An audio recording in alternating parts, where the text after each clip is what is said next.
మరి అంబటి రాంబాబును వదిలిపెట్టేదే లేదు అని తేల్చి చెప్తున్నారు. మరి ఇదే అంశానికి సంబంధించి మరింత సమాచారాన్ని మా బీఆర్కే ప్రతినిధి సువర్ణబాబు లైవ్ ద్వారా అందిస్తారు. సువర్ణబాబు చెప్పండి, మరి రాజేంద్ర సార్ గారు ఉన్నారు, రాజేంద్ర సార్ గారితో కూడా మాట్లాడండి. చెప్పండి సువర్ణబాబు. ఉదయం నుంచి ఈ రోజు గుంటూరులో ఒక ఉద్రిక్త వాతావరణం నెలకొంది అనుకోవచ్చు. ఒక పక్క చూసుకున్నట్ల అయితే అంబటి రాంబాబు నిన్ననే వెళ్ళి ఆ ఫ్లెక్సీలు తొలగించాలని చూసేసి వచ్చారనమాట. అయితే ఈ రోజు ఉదయం అక్కడ గుంటూరు గోరెంట్ల వెంకటేశ్వర స్వామి ఏదైనా తెలుగుదేశం కార్యకర్తలు నాయకులకు ఒక బుద్ధి కలగాలని చెప్పి ప్రత్యేక పూజల్లో పాల్గొనే విధంగా అక్కడికి వెళ్ళి ఫ్లెక్సీలు తొలగించాలి అని చెప్పేసి తీసివేయాలని చెప్పేసి వారితో ప్రయత్నం అయితే చేయగా వాళ్ళు ముందందుకున్న సమాచారాన్ని అందుకొని ఏదైతే రాడ్లు కర్రలు తీసుకొని అక్కడ ముందుగానే ఉన్నారు. ఇదంతా తెలుసుకున్న వెంటనే పోలీసులు అయితే మాత్రం ముమ్మరంగా వచ్చి అక్కడ మొత్తం బాగా ప్రత్యేకంగా ఉన్నారనమాట. అయితే పోలీసులు చూసినట్లే అయితే వీళ్ళ దగ్గర కర్రలు రాడ్లు ఏదైతే రాళ్ళు ఇవన్నీ చూసినప్పటికీ కూడా వాళ్ళకే సహకరించి వాళ్ళకే వచ్చి చూసినట్లకైతే ఉన్నారు. అక్కడికి పోలీసులు అయితే వారికి వారిని అటు సద్మరికే ప్రయత్నం చేశారు. అయితే అక్కడి నుంచి వెళ్ళిపోయిన అంబటి రాంబాబు తమ నివాసానికి ఇంటికి వెళ్ళినప్పటికీ కూడా ఇంటి దగ్గరికి ఏదైతే తెలుగుదేశం కార్యకర్త నాయకులు మహిళలు మరీ ముఖ్యంగా చూసుకున్నట్లయితే అక్కడ నువ్వు ఏకవచనంతో చంద్రబాబు నాయుడు నువ్వు అనే అంతటి వాడివా అని చెప్పు చూపించి మరీ ఇంటి దగ్గరికి ఒక మహిళల అయితే చేశారనమాట. అయినప్పటికీ కూడా ఇంకా అప్పటికి అది ఆగకుండా ఇంట్లో కార్లు సోఫాలు ఏదైతే ధ్వంసం చేసినట్లే అయితే మనం లైవ్ విజువల్స్ చూస్తున్నాం. పొద్దున్న నుంచి ఈ రోజు ఉదయం నుంచి మరి ముఖ్యంగా ఒక అంబటి రాంబాబు నివాసం దగ్గర అయితే ఒక ఉద్రిక్త వాతావరణం నెలకొంది. ఇప్పటికీ కూడా వాళ్ళు క్షమాపణ అయితే బహిరంగంగా ఏదైతే గవర్నమెంట్ సెంటర్ లో నువ్వు ఏదైతే అక్కడికి వచ్చి ఏకవచనంతో మాట్లాడి నువ్వు అక్కడికి వచ్చి క్షమాపణ చెప్పండి, నిన్ను వదిలిపెట్టేది లేదు అని చెప్పిస్తున్నారు. ఇంకో పక్క చూసుకున్నట్లయితే ఈ రోజు తెలుగుదేశం గుంటూరు జిల్లా ఏదైతే పిల్లి మాణిక్యాలరావు గుంటూరు జిల్లా అధ్యక్షుడు ఎస్పీకి ఫిర్యాదు అనేది చేయడం జరిగింది. ఇప్పటికి ఈ రోజు ఒక అంబటి రాంబాబు నివాసం దగ్గర ఒక ఉద్రిక్త వాతావరణం నెలకొంది అనుకోవచ్చు. ఇప్పుడు అంబటి రాంబాబుని అరెస్ట్ చేస్తారా చెయ్యరా అని చెప్పారు. అప్పటికి కూడా ఇప్పుడు ప్రెస్ మీట్ లో కూడా ఒక చెప్పారు, I don't care, Ambati Rambabu ఎవ్వడికి భయపడేది లేదు, దమ్ముంటే వచ్చి అరెస్ట్ చేసుకోండి అని కూడా ఒక వ్యాఖ్యానం వాక్యాలు అయితే వ్యవహరించారు అనుకోవచ్చు. అయినప్పటికీ నేను భయపడను.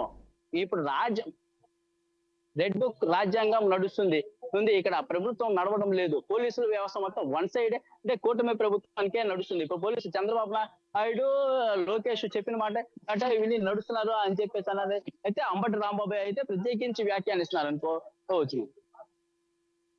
Right, thank you Suvarnababu, thanks for the update.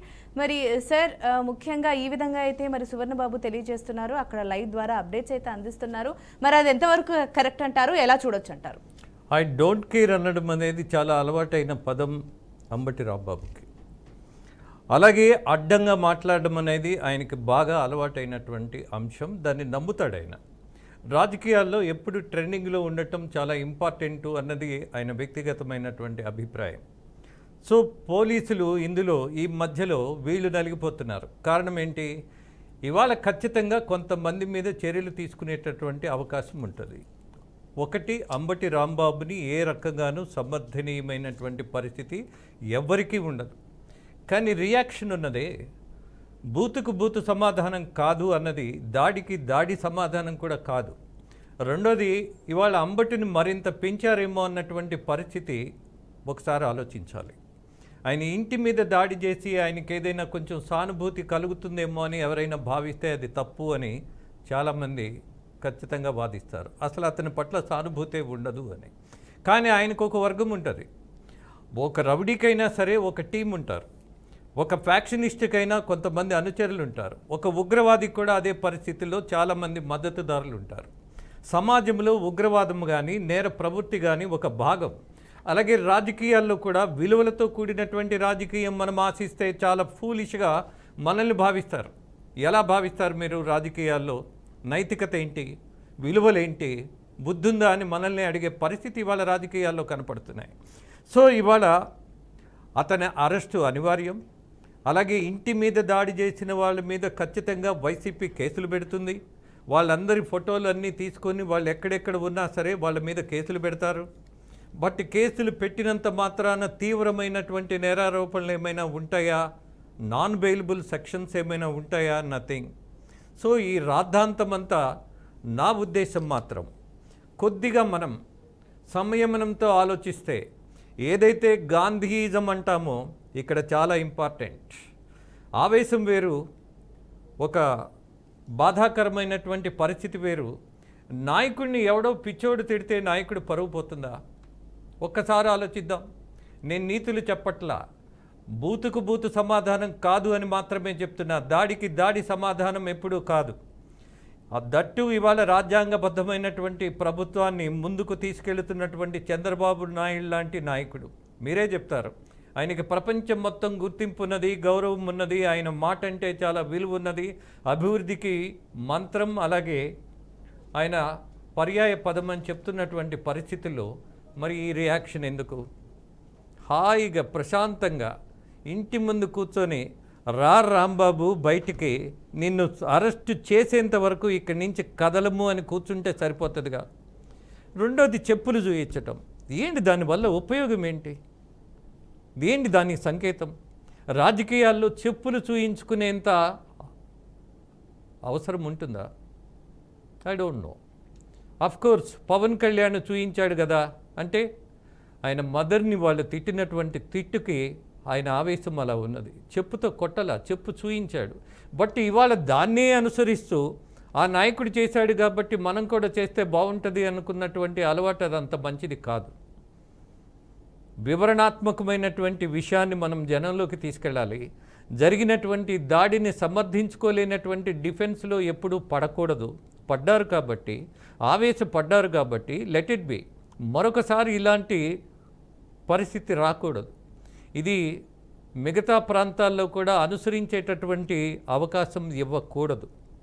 ఎక్కడైనా పాలకపక్షంలో ఉన్నటువంటి వాళ్లకు కావాల్సింది ఒక సహనం, చట్టబద్ధమైనటువంటి చర్యలకు డిమాండ్ చేయడం.